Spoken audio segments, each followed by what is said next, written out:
What's good, everyone? My name is Chris Hendricks, back with another video.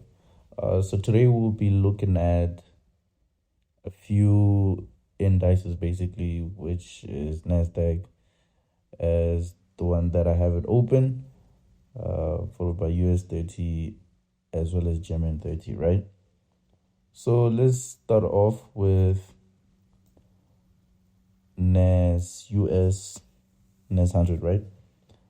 So basically, what I usually do when I look at indices, I don't really scale up to like the 4 hourly time frame or the big time frames. I just started off 30 minutes, hourly time frame, and even 15 minutes actually. So today we will be focusing on the 30-minute time frame. So first thing that I do is you go to the current market. So this point right here is our current market, right? First thing that I usually do is spot out the lows. That's our lowest low. And from our lowest low, you can see the price spot and it rejected at this point. So we need to figure out why the price rejected at this point. And when we grab our tool and just scale back, you can see the price had this resistance right here, which it respected currently. So which tells you that the price is within this range, right? So we have to figure out our trades within this range. So with Nasdaq, you can see that we had a nice uptrend and now we're kind of like in a downtrend. So we need to figure out our structure. We have our support right here, right? That looks like a good support, followed by this nice resistance right there.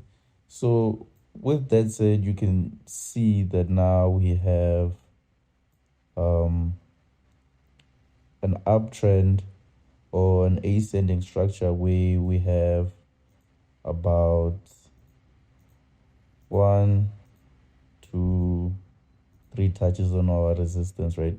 Remember, when we have about 3 touches, the third touch always has the highest probability.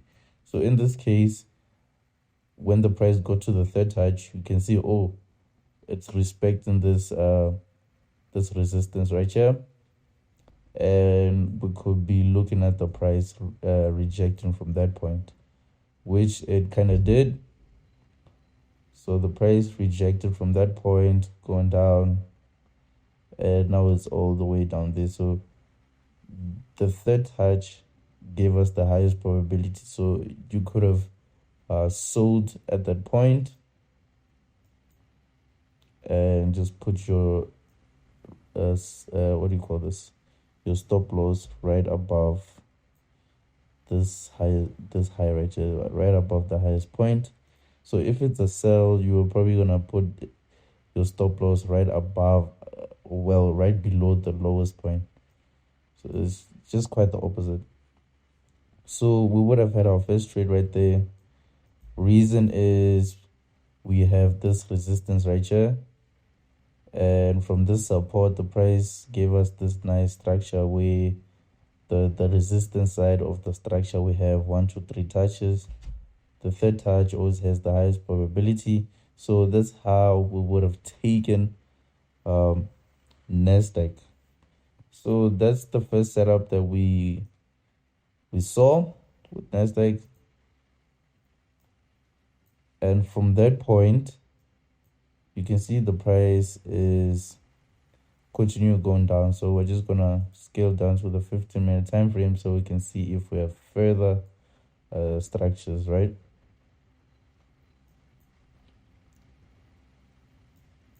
So basically, we don't really have a lot of structures forming or corrections. So far, we are in a huge impulsive move. we are kind of waiting for the price to go sideways so we can enter to the downside, right? So with that said, we need to basically predict where the price is going to give us that correction. And in doing so, you need to point out your support areas. And I drew mine right there, and you can see the price is kind of like respecting the support, which means we might have our nice correction forming right at this point to the downside, right?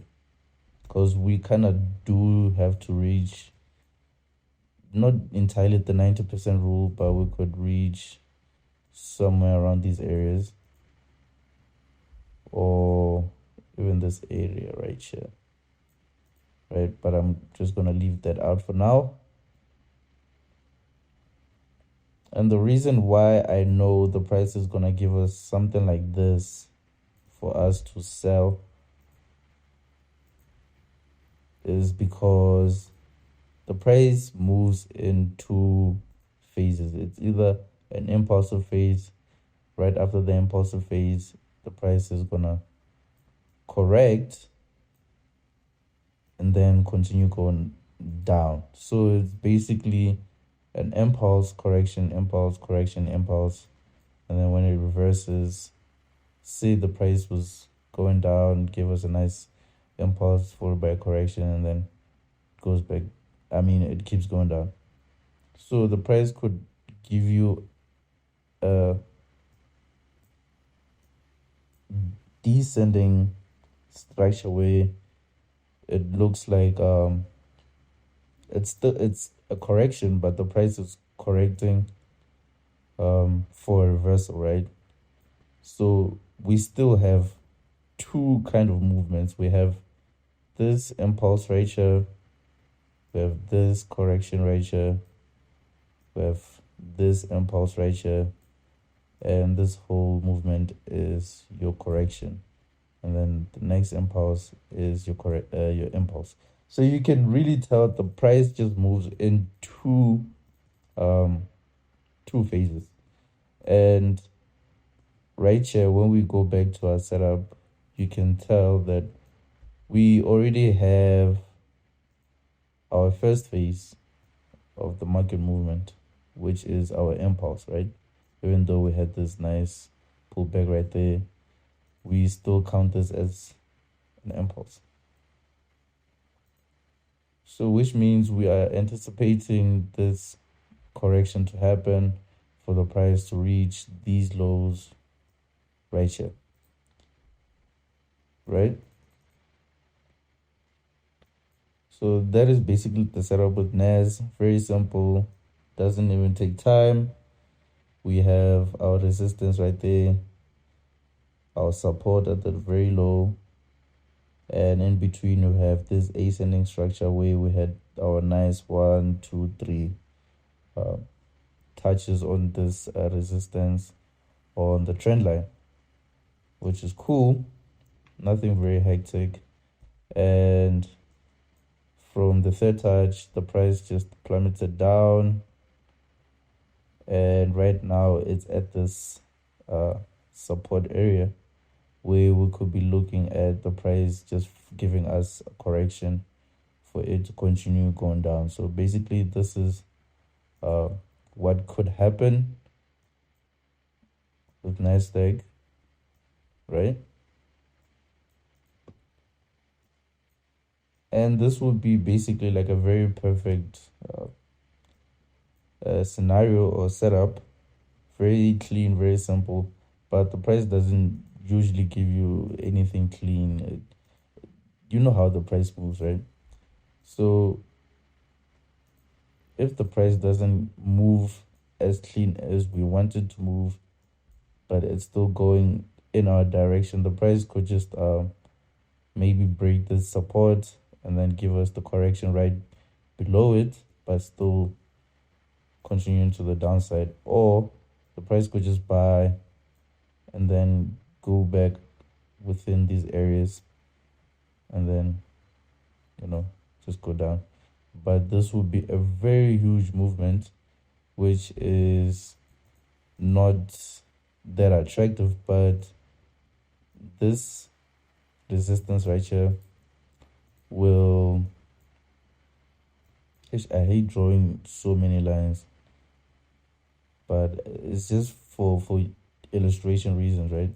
So the price could just go back, pull back within this zone, and then if the price does reject from that point, and then we can enter our sell at that point and just scale down to the downside, right?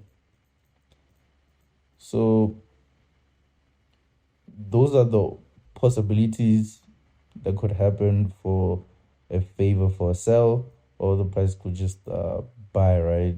Worst case scenario. But if a correction does form right there, just know we are selling. So that is it with NASDAQ. Very simple, nothing complicated. Don't have to scale up to the 4-hour time frame or anything like that, right? Okay, cool. So we're gonna move on to US30. So you can really tell it's very similar to NASDAQ, as we have our low slow right there, and the price is giving us this uptrend, right? But you can tell the price rejected right here and give us a huge dip to the downside. So we need to figure out why the price rejected at this point instead of just keep pushing up. So we're going to use our rectangle right there and just scale back to the past market. And as you can tell, this resistance right here was respected right here, which means the price could just go back to our support area, right? But we need to find reasons to support our claims. So basically, we need to figure out what kind of structure we have by drawing a support and a resistance, right? So you can see it's very similar to NASDAQ, but it's not entirely the same, because you can really see a sell setup with NAS and then just automatically assume we are selling with US30. You still need to analyze both of them individually, but in this case, it seems like we have a very similar setup with NASDAQ, right? So, okay, cool. We established why the price rejected at this point, and we established our structure. So you can see that we have 3 touches on our structure, which is exactly the same with NASDAQ. And remember, the 3rd touch, this one right here, we have the highest probability, right? So for a risk entry, you could have entered right there. Let me just zoom in. So you could have entered right after rejections and reversals. So you could have sold right there, scaled down to the downside, just like that, right? But most of us price action traders, we usually like taking the risk. Not it can't be risk free, but we minimize the risk. So currently the price, you can see that the price just gave us a huge impulse, right? Which is this movement right here. Huge impulse downside. And remember, market moves in 2 phases: impulse, correction, impulse, correction, impulse, until the price reverses and it's gonna do the opposite, right? Impulse, correction, impulse, correction, impulse, right? The market will always move in two phases. So what we have right now is we only have the impulse. So we need to figure out whether the price is going to give us the correction right where it is, and then we just hope for it to sell, giving us a nice setup right there to the downside, down to maybe 90%, 80%, 70%, which is fine. But yeah, that's really up to you, honestly. But the price won't always reach the 90% rule. It will probably turn within 80%, 75%, somewhere there, right? Something looking like this. But let's just say it does sell to the 90% rule. So with this one, same thing. We're just waiting for a correction to form, and it could form right from this point because we already have our rejection right there, and the price could just do that, right? Or it could just sell off and then start giving us correction from these areas because we have this nice support right there to the downside, and then we just sell from that point, right? From this point we sell here, but it's just a matter of waiting for the market to play out, see what's happening. You should never rush the market, in my opinion. You should always wait for the structures to form, complete, and that's when you can actually execute your trades. But with this one, same thing. We're just waiting for our beautiful correction right there, right? Then we scale down on the third touch of the correction. So very quite similar with Nasdaq. Nothing very complicated. Didn't even have to go up the time frames. So let's just move on to GER30. So with this one, it's the price already reached our support, as you can see right there. But before it reached our support, you can see that the price gave us double top right there. Resistance was respected right here, and you can see that we kind of had a structure similar to the previous setups. We had this nice ascending structure giving us 1, 2, 3 touches, no? So third touch has the highest probability, so you could have sold right there to any point that you wanted. But this was a high risk trade because you never know, the price can always just keep pushing up, right? So say you didn't want to take the risk entry, so you would usually just wait for the price to give you an impulse from the third touch and then a nice correction where you can just enter to the downside for continuation. So your job was to spot out for those corrections, and as you can see, the price didn't really give us a nice textbook correction. So how you could have entered this one was by using the previous highs, right? So say you put your high right here for the first one, second one right there, third one right here. So the price did sell off, right?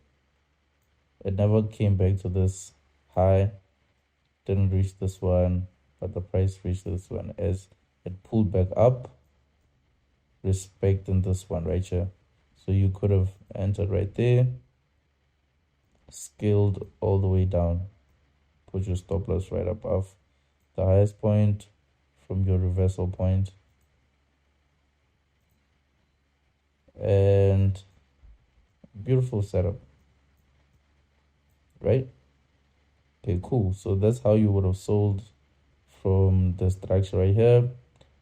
And the price actually reached the 90% rule. So this shows you that it does reach, sometimes it doesn't.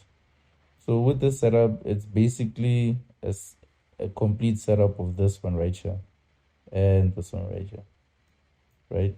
You can see they're all moving the same, but it's just that GER30 seems like it's way ahead because it already completed the structure by reaching the target area. And from that target area, which is our low, the price rejected all the way up, right? So let's look at from the rejection on the support, the price gave us a nice impulse to the upside. And look at what we have right here. We have a nice correction right there, continuation to the upside, right? So if we go down to the 5-minute time frame, you'll see we kind of have something similar to the 1, 2, 3 touch principle or concept. We had, let me just use the drone tool, the first pullback, second pullback, and this the third one, right? So you can tell that we have this as our first pullback, second pullback, and the third one, right?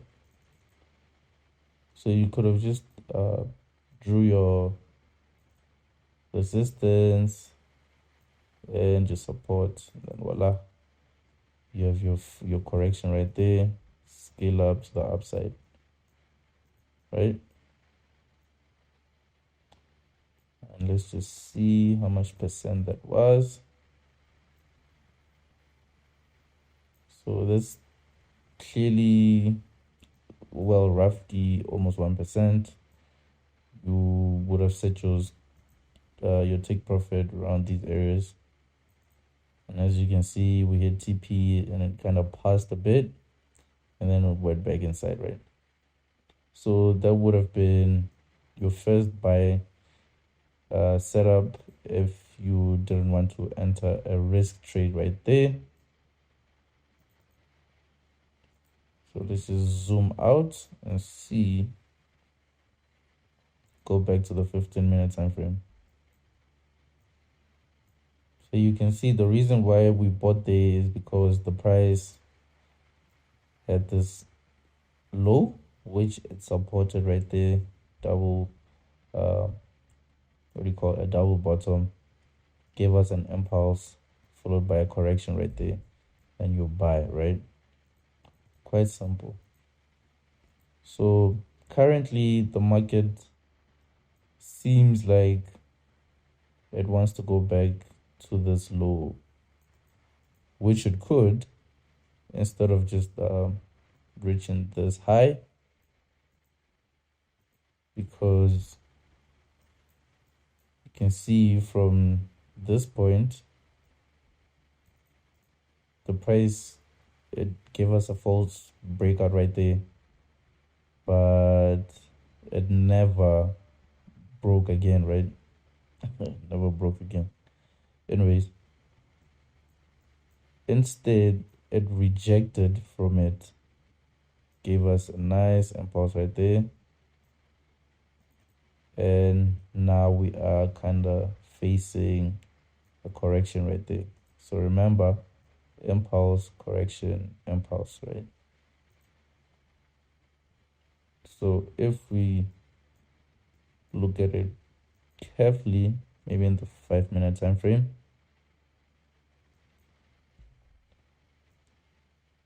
you can draw something like this,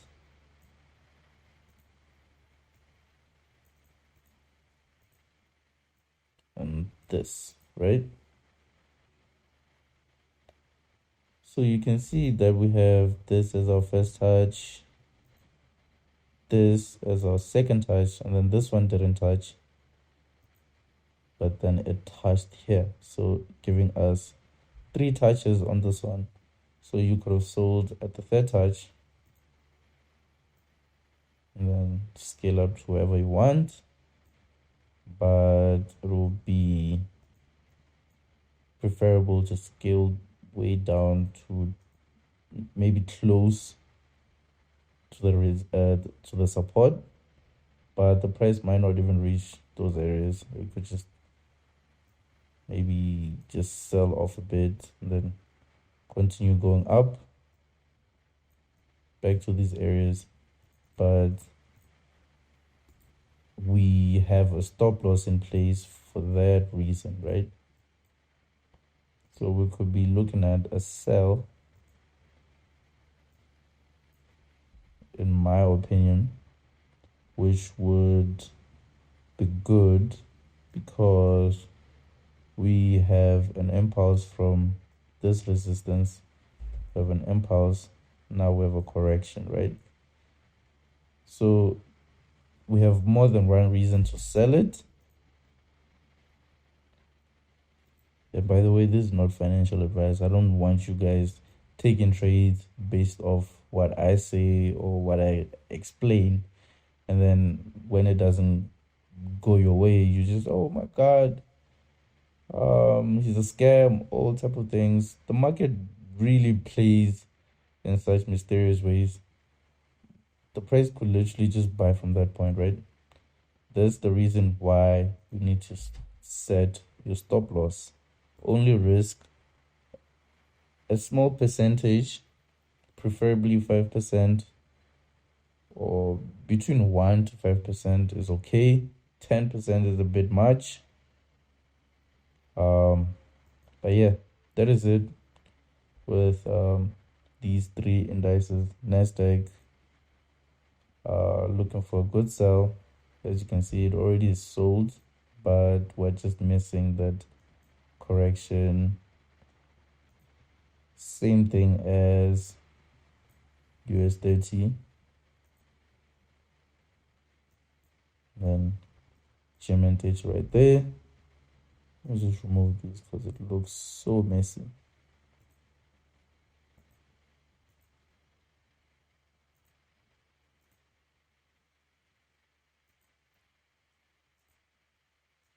But yeah, that is it for today. This was just a quick overview, midweek video. I'm gonna post a way much longer video over the weekend or later during the week. And yeah, if you guys reached this point of the video, thank you so much for watching. Make sure you subscribe, like the video. You guys can even leave comments. I love reading the comments, and I appreciate the love you guys show us. Yeah, basically that is it for today. Till the next video.